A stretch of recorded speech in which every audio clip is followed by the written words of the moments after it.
अस्सलाम वालेकुम नाजरीन, मैं हूं लियाकत और आप देख रहे हैं मेरे यूट्यूब चैनल। नाजरीन, आज के व्लॉग में हम बात करने जा रहे हैं खैबर पख्तूनख्वा के नए वज़ीर आला सुहेल आफरीदी के बारे में।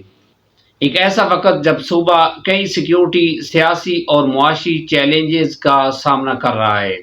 हम देखेंगे कि इनसे पहले के 3 वज़राए आला ने क्या किरदार अदा किया है, सूबे में दहशत गर्दी और अमन अमान की मजमूई सूरत हाल क्या रही है, और सुहेल आफरीदी के सामने अब कौन से बड़े इम्तहानात हैं।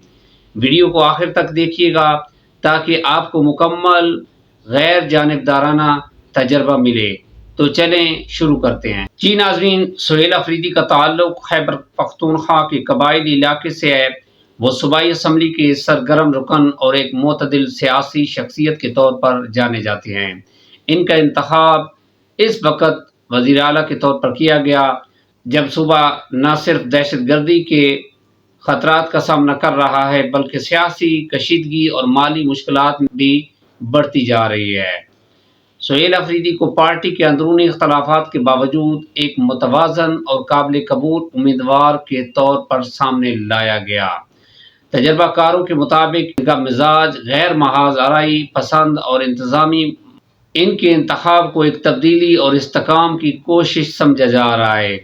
इनके सामने अब सूबे में अमन बहाल करना, तरक्याती मंसूबे और मरकज के साथ ताल्लुकात बेहतर बनाना सबसे बड़ा चैलेंज है।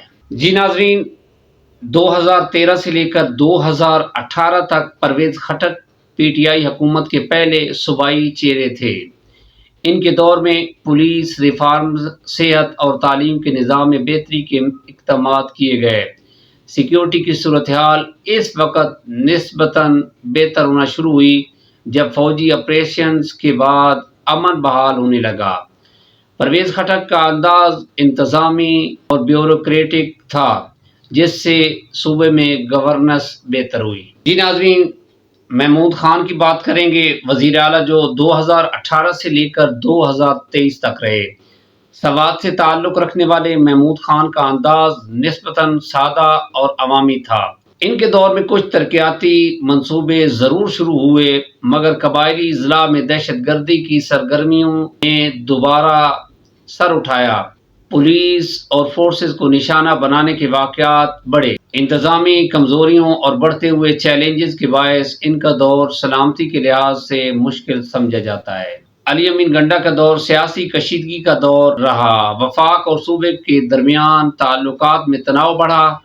अमन अमान के मामलात सियासी तनाज़ात के नज़र हुए। दहशत गर्दी के हमलों में इजाफा हुआ और वो मुज़ाकराती हिकमत अमली पर शदीद तनकीद भी सामने आई।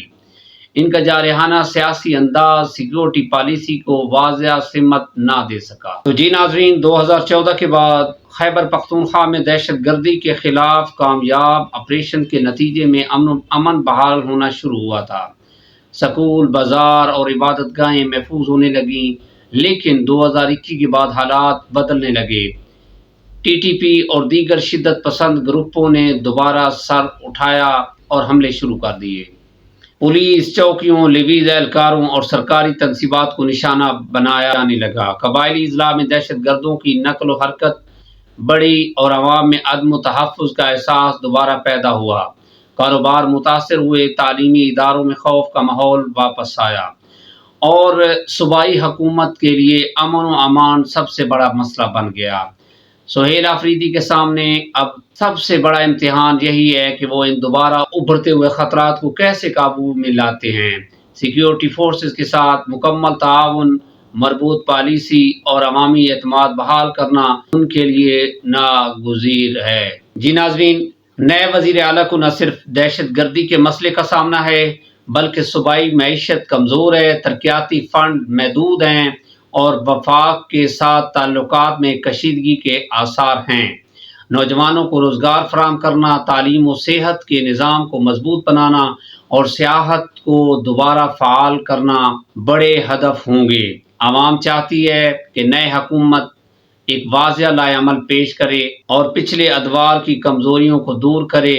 सुहेल आफरीदी को अपनी काबीना इत्तेहादी जमातों, वफाकी इदारों के साथ मुकम्मल हम आहंगी पैदा करनी होगी।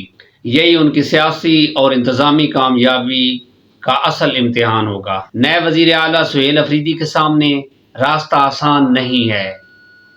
ایک طرف دہشت گردی کا دوبارہ سر اٹھانا، دوسری طرف سیاسی عدم استحکام اور معاشی مشکلات۔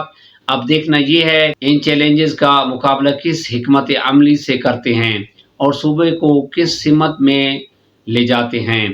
جی ناظرین، آپ کی کیا رائے ہے؟ کیا سہیل افریدی ان چیلنجز سے نپٹنے میں کامیاب ہوں گے؟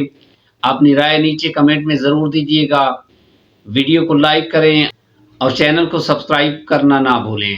جی ناظرین، تاکہ ایسے مزید تجزیے آپ تک بر وقت پہنچ سکے۔ ہمیں اجازت دیجیے، اپنا ڈھیر سارا خیال رکھیے گا۔ خدا حافظ۔